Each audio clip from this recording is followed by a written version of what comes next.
আসসালামু আলাইকুম ওরহমতুল্লাহ। সুপ্রিয় শিক্ষার্থীবৃন্দ, অনলাইন এডুকেশন বিডি চ্যানেলের পক্ষ থেকে সকলকে জানাচ্ছি আন্তরিক শুভেচ্ছা। এই ভিডিওটি তৈরি করছি 2021 সালের এইচএসসি পরীক্ষার্থীদের জন্য। তোমাদের দ্বিতীয় সপ্তাহে ইতিহাস বিষয়ক যে অ্যাসাইনমেন্টটি দেওয়া হয়েছে তার একটি নমুনা উত্তরপত্র তোমরা এখানে দেখতে পাবে। যারা অন্যান্য অ্যাসাইনমেন্টগুলো এখনও করোনি, ডিসক্রিপশন বক্সে প্লে লিস্টের লিঙ্ক দেওয়া আছে, সেখান থেকে চাইলে দেখে নিতে পারো। এখানে দেখো তোমাদের অ্যাসাইনমেন্ট গ্রিডটা রয়েছে। এই যে দ্বিতীয় সপ্তাহে ইতিহাস যে বিষয়টি রয়েছে তার উপর হচ্ছে এই অ্যাসাইনমেন্টের উত্তরপত্রটি তৈরি করা হয়েছে। প্রথমে দেখো তোমাদের অ্যাসাইনমেন্টের প্রশ্নটি দেখে নেওয়া যাক। এটি হচ্ছে ইতিহাস দ্বিতীয় পত্রের অ্যাসাইনমেন্ট, বিষয় কোড হচ্ছে 305। প্রশ্নটি দেওয়া হয়েছে দ্বিতীয় অধ্যায় থেকে, ফরাসি বিপ্লব। প্রশ্নটি হচ্ছে, ফরাসি বিপ্লব পরবর্তী ফ্রান্স পুনর্গঠনে নেপোলিয়ন বোনাপার্টের গণমুখী সংস্কার মূল্যায়ন করো। তো তোমাদের অ্যাসাইনমেন্টের শিরোনাম হিসেবে তোমরা লিখতে পারো ফরাসি বিপ্লব বা ফরাসি বিপ্লব পরবর্তী ফ্রান্স পুনর্গঠনে নেপোলিয়ন বোনাপার্টের গণমুখী সংস্কার মূল্যায়ন। ঠিক আছে, তো যেটা খুশি লিখতে পারো। তোমাদের হচ্ছে এখানে 5টি প্রশ্ন দেওয়া আছে, আমরা প্রশ্নগুলো দেখি।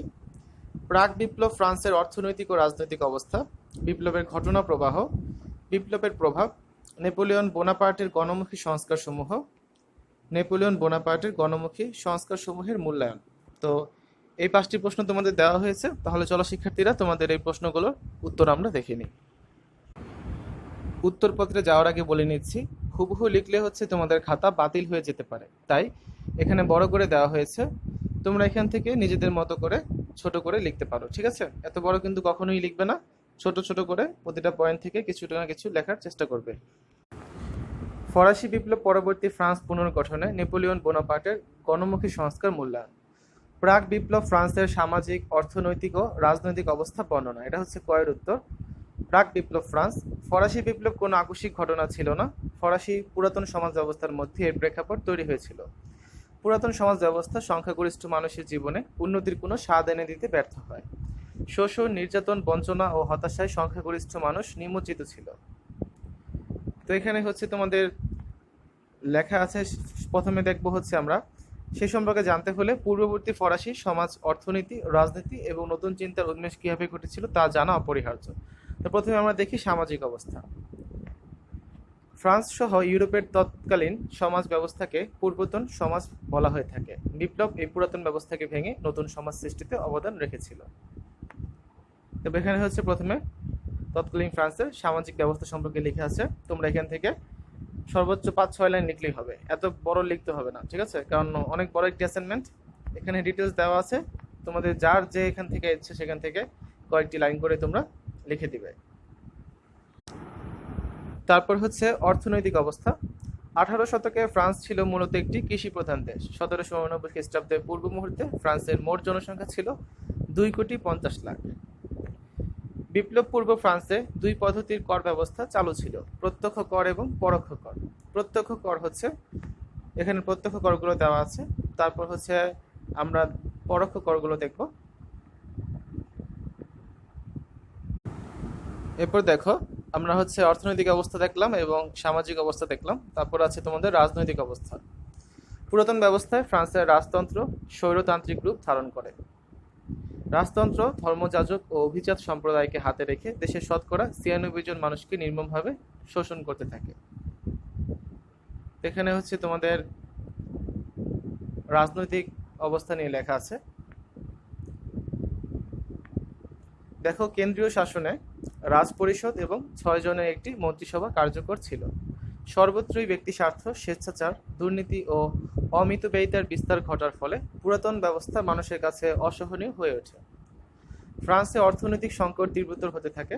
1770-এর পর থেকে এই অবনতি আরও বৃদ্ধি পেতে থাকে। এদিকে 1788 সালে ফ্রান্সে ব্যাপক শস্যহানি ঘটে। প্রাকৃতিক দুর্যোগের ফলে ফ্রান্সের সাধারণ মানুষ গভীর অর্থনৈতিক সংকটে নিপতিত হয়। কৃষি উৎপাদন হ্রাস পায়। পশুর মড়ক লেগে কৃষকের মেরুদণ্ড ভেঙে যায়। শহরগুলোতে কাজের সন্ধানে বেকারদের ভিড় জমতে থাকে। 1788-র তুলনায় 1789-তে বিক্ষোভ 5 গুণ বেড়ে যায়। এসব বিদ্রোহ নির্মমভাবে দমন করা হয়। ফ্রান্স কার্যত একটি বড় ধরনের পরিবর্তনের মুখোমুখি এসে দাঁড়ায়। তো এগুলো হচ্ছে তোমরা লিখবে। তারপর দেখো আমাদের খ নম্বর যে প্রশ্নটি রয়েছে, বিপ্লবের ঘটনা প্রবাহ বর্ণনা। বিপ্লবের ঘটনা প্রবাহ। অর্থনৈতিক সংকট থেকে মুক্ত হওয়ার জন্য রাজার প্রয়োজন হয়ে পড়ে বিপুল পরিমাণ অর্থের। সেই অর্থ পেতে হলে কর ধার্য করা ব্যতীত রাজার কাছে অন্য কোনো পথ খোলা ছিল না। 1789 5 মে স্টেটস জেনারেলের অধিবেশন ডাকা হয়। রাজা এবং অর্থসচিব নেকার উভয়ই স্টেটস জেনারেলের কাছে কর আদায়ের প্রস্তাব রাখেন। সংসদে তৃতীয় সম্প্রদায় সংখ্যাগরিষ্ঠ হওয়া সত্ত্বেও রাজা শুধু ধর্মযাজক এবং অভিজাত প্রতিনিধিদের সাথে মিলিত হলে তৃতীয় সম্প্রদায় অপমানিত বোধ করেন। 17 জুন তারা নিজেদেরকে সমগ্র জনগণের প্রতিনিধি এবং স্টেটস জেনারেলকে জাতীয় সভা বলে ঘোষণা করেন। এ নিয়ে রাজা এবং নির্বাচিত প্রতিনিধিদের মধ্যে বিরোধ বাড়তে থাকে। 20 জুন প্রতিনিধিরা সভাকক্ষে ঢুকতে না পেরে টেনিস কোর্টে সমবেত হয়ে একটি শপথ গ্রহণ করেন। উক্ত শপথে বলা ছিল, যতদিন টেনিস কোর্ট একটি সংবিধান রচিত না হবে ততদিন তৃতীয় সম্প্রদায়ের প্রতিনিধিরা একত্রে থাকবে। এই শপথকে টেনিস কোর্টের শপথ বলা হয়ে থাকে। 12 জুলাই রাজা অর্থসচিব নেকারকে ক্ষমতাচ্যুত করেন। এতে প্যারিসে উত্তেজনা বৃদ্ধি পায়। ইতিমধ্যে প্যারিসে এবং জাতীয় রক্ষী বাহিনী তথা ন্যাশনাল গার্ড তৈরি করা হয়।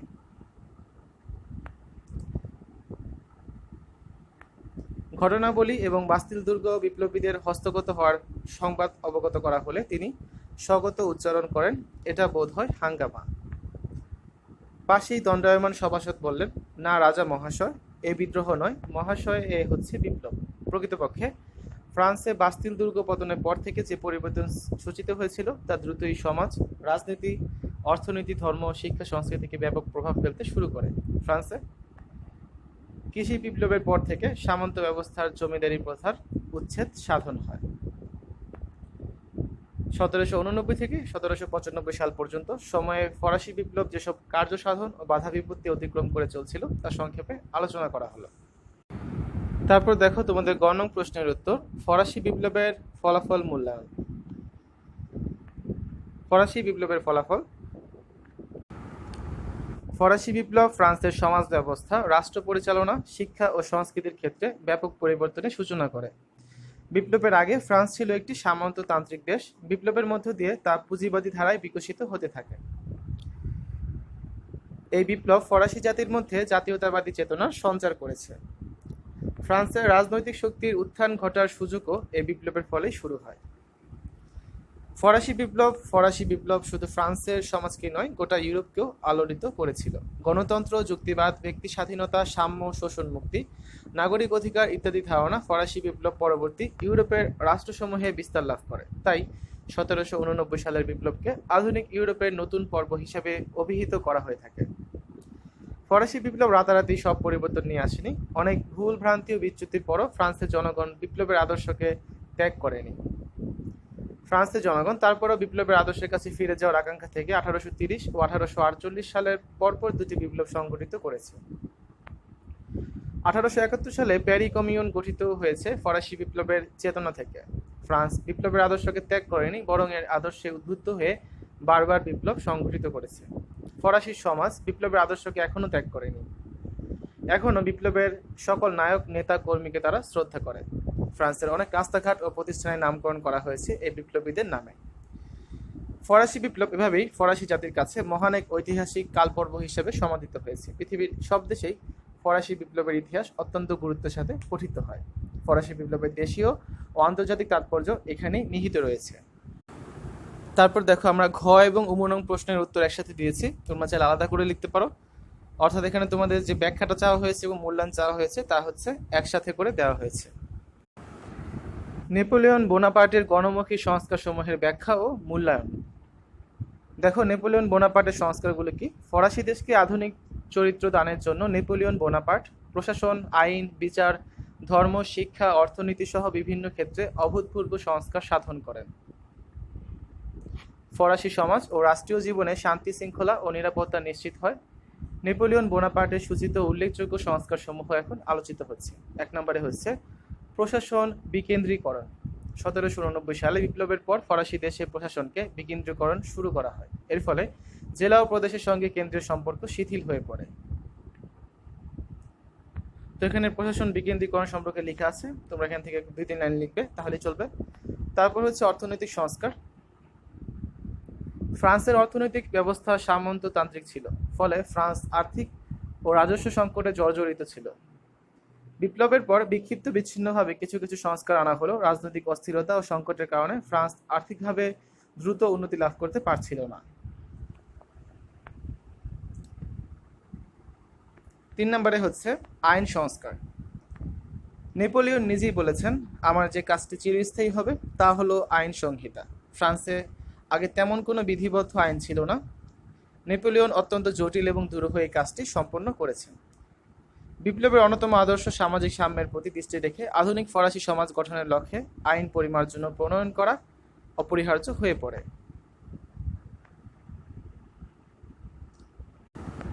গণতান্ত্রিক চরিত্রের কতিপয় ধারা নিম্নরূপ: আইনের চোখে সকল নাগরিকের সমান অধিকার নিশ্চিত করা, সামাজিক সাম্য স্থাপন করা, একমাত্র যোগ্যতার ভিত্তিতে সরকারি চাকরিতে নিয়োগ দেওয়া, সামন্ততন্ত্র বিলোপ করে নতুন ভূমি ব্যবস্থা চালু করা, ফৌজদারি আইন বিধি যুক্তিবাদ ও প্রাকৃতিক আইনের আলোকে সমন্বয় করা, বিচারের ক্ষেত্রে জুরি প্রথা চালু করা, রাজনৈতিক অপরাধীদের সাধারণ অপরাধী থেকে আলাদা মর্যাদা দেওয়া।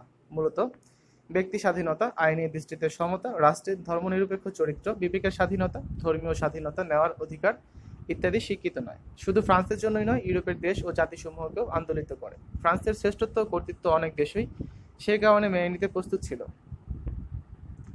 যেমন পুরুষ ও নারী সম অধিকার সংহিতায় মেনে নেওয়া হয়নি, নারীদের সম্পত্তির অধিকার স্বীকার করা হয়নি, স্ত্রী, সন্তান ও পরিবারের সদস্যদের উপর পিতার কর্তৃত্ব ছিল, মালিক ও শ্রমিকের স্বার্থ সমানভাবে গুরুত্ব না দেওয়া, এক্ষেত্রে উভয়ের মধ্যে যে কোনো বিরোধে মালিকের স্বার্থে বিবেচনা নেওয়ার বিধান রাখা হয়। এসব সীমাবদ্ধতার পরও নেপোলিয়নের সংহিতার প্রতি কৃষক এবং মধ্যবিত্ত শ্রেণীর ব্যাপক সমর্থন ছিল। 4 নম্বরে হচ্ছে শিক্ষা সংস্কার। নেপোলিয়ন বোনাপার্ট সমগ্র ফরাসি জাতিকে শিক্ষিত করার গুরুত্ব বিশেষভাবে উপলব্ধি করেছিলেন। সে কারণে তিনি জাতীয়ভাবে শিক্ষা সংস্কারে হাত দেন। 5 নম্বরে হচ্ছে বাণিজ্য আইন। ফ্রান্সে ব্যবসা বাণিজ্যের প্রসারে বাণিজ্য সংক্রান্ত বিরোধ দূরীকরণের লক্ষ্যে বাণিজ্য আদালত স্থাপন ও বিধিবদ্ধ আইন প্রচলন করা হয়। 6 নম্বরে হচ্ছে ধর্ম সংস্কার। ফ্রান্সে বিপ্লবের পর গিজার সঙ্গে রাষ্ট্রের একটি বিরোধ চলে আসছিল। নেপোলিয়ন পোপের দাবির সঙ্গে সামঞ্জস্য রেখে এই বিরোধ নিষ্পন্ন করেন। এটিকে ইতিহাসে মীমাংসা নীতি বলা হয়। 1801 সালে উভয়ের মধ্যে স্থির হয় যে ফরাসি গিজার যাজকগণ রাষ্ট্র কর্তৃক নিয়োগ প্রাপ্ত হবেন এবং পোপ তা অনুমোদন করবেন। ধর্মযাজকগণ রাষ্ট্রের কাছ থেকে বেতন ভাতাদি পাবেন। তো শিক্ষার্থীরা, এই ছিল তোমাদের 2021 সালের এইচএসসি পরীক্ষার্থীদের দ্বিতীয় সপ্তাহের ইতিহাস বিষয়ক যে অ্যাসাইনমেন্টটি দেওয়া হয়েছে তার নমুনা উত্তরপত্র। আবারও বলছি, হুবহু এটা লিখতে যাবে না, অনেক বড় একটি অ্যাসাইনমেন্টের উত্তর দিয়েছি তোমাদের। এখান থেকে হচ্ছে প্রতিটা পয়েন্ট থেকে বা প্রতিটা প্যারা থেকে 2-1 লাইন করে লিখবে। তাহলে হচ্ছে তোমাদের আনুমানিক 5-6 পৃষ্ঠার মধ্যে যদি অ্যাসাইনমেন্টটি লেখো তাহলে হচ্ছে তোমাদের অ্যাসাইনমেন্টটি কিন্তু হয়ে যাবে। ঠিক আছে, তাহলে আজ এ পর্যন্তই। সকলের সুস্থতা কামনা করে শেষ করছি। সবাই ভালো থাকবে। আল্লাহ হাফেজ।